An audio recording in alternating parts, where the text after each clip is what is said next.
Our journey begins as dramatic and sudden changes. The approaching storm may seem violent and disruptive to us, but to nature, it's a new beginning in the cycle of life.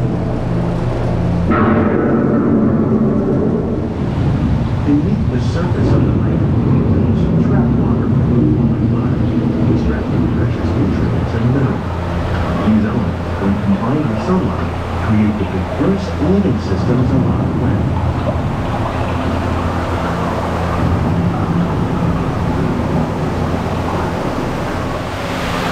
One of those living systems is the rainforest, home to the most amazing concentration of life on our planet. These dense and beautiful forests cover only a tiny portion of the Earth's surface, but they contain more than half of its plant and animal life. Rainforests are also extremely rich and productive living systems, providing us with oxygen, food, medicine, and other elements essential to our lives.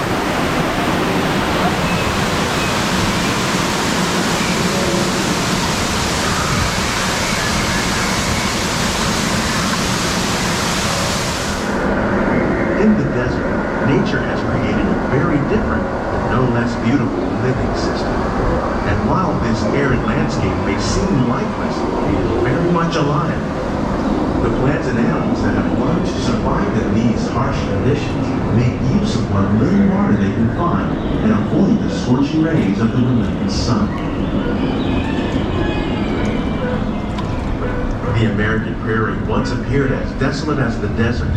But over time, rainwater and nutrients gradually penetrated the hard surface of this land. Even the hooves of the mighty buffalo helped create the rich soil that one day become home to the American farm.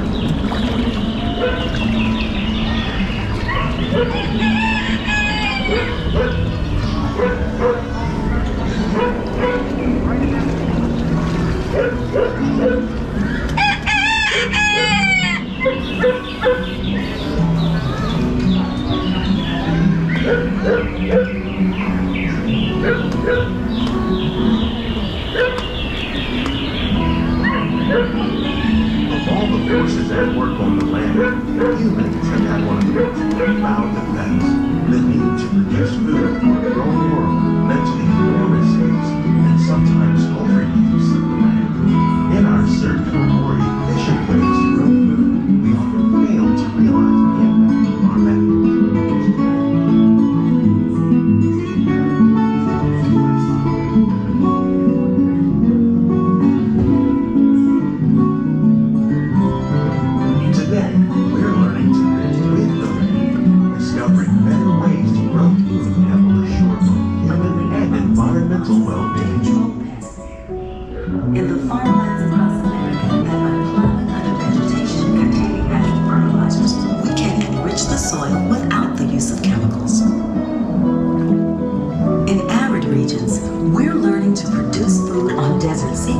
By developing and planting crops that thrive on salt water.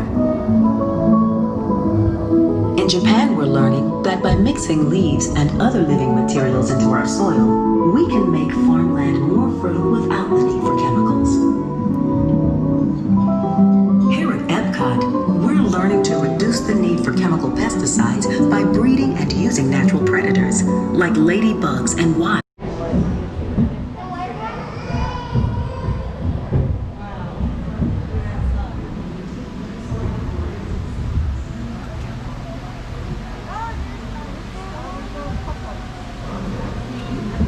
Welcome to our living laboratory, where scientists from Epcot and the U.S. Department of Agriculture are exploring innovative ways to produce bountiful harvests now and into the future.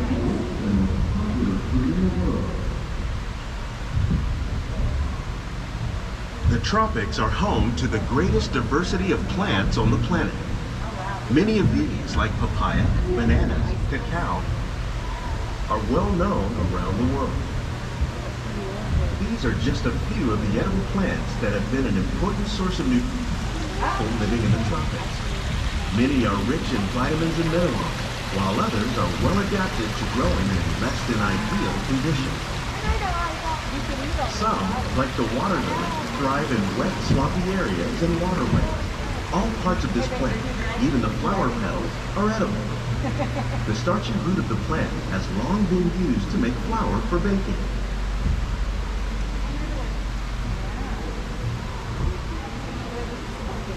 These lesser-known tropical plants may be as important as the bananas growing on both sides of the boat. More than 28 million tons of bananas are eaten annually, making it the most popular fruit in the world.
Innovations like this one can play an important role in our efforts to produce powerful harvests and still protect natural resources.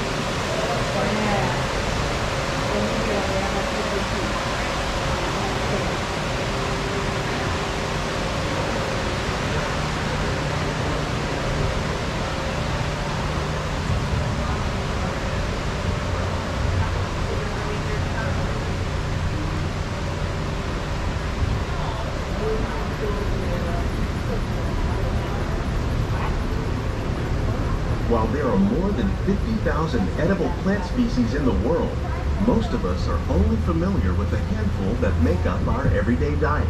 The common grains growing here, wheat, maize, sorghum, and millet, plus rice, account for nearly 2/3 of our global food consumption. Learning how to increase yields of these staples is an important goal of research around the world.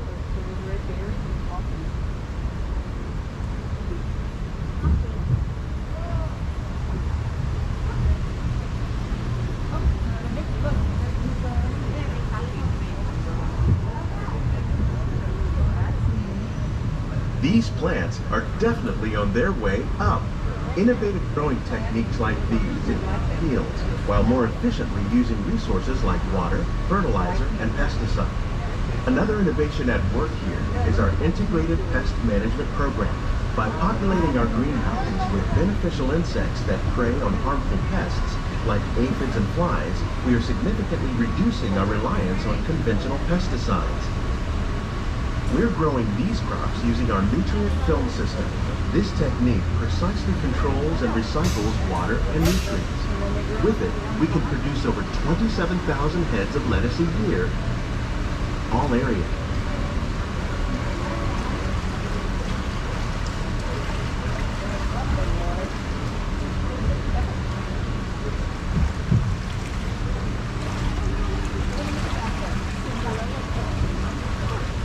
Best ideas have been inspired by nature, like these fruit and vegetable trees.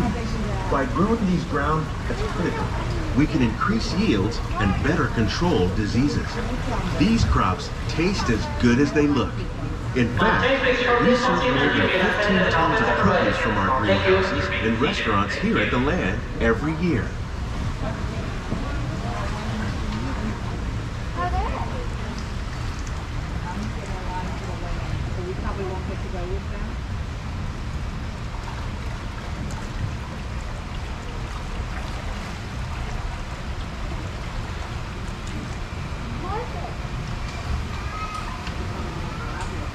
The future of agriculture may include innovative ideas like this vertical growing system.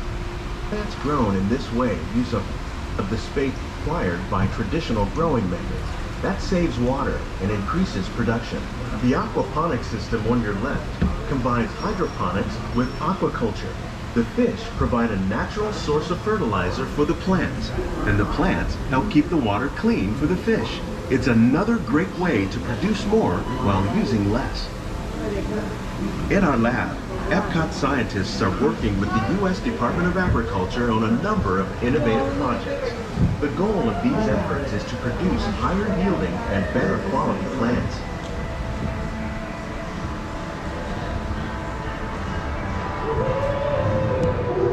On behalf of Walt Disney World, we hope you've enjoyed this unique journey through our living laboratories. If you want a closer look, then check out the behind the scenes walking tour. The chance of the whole family is close and personal. And from our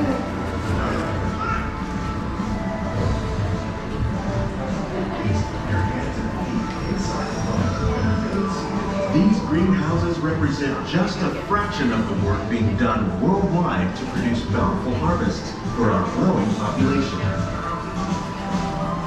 Scientists, farmers, and even backyard gardeners are doing their part to improve the quantity and quality of foods that we all rely upon.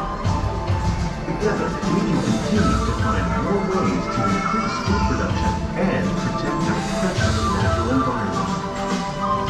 Only then will we truly live with the land.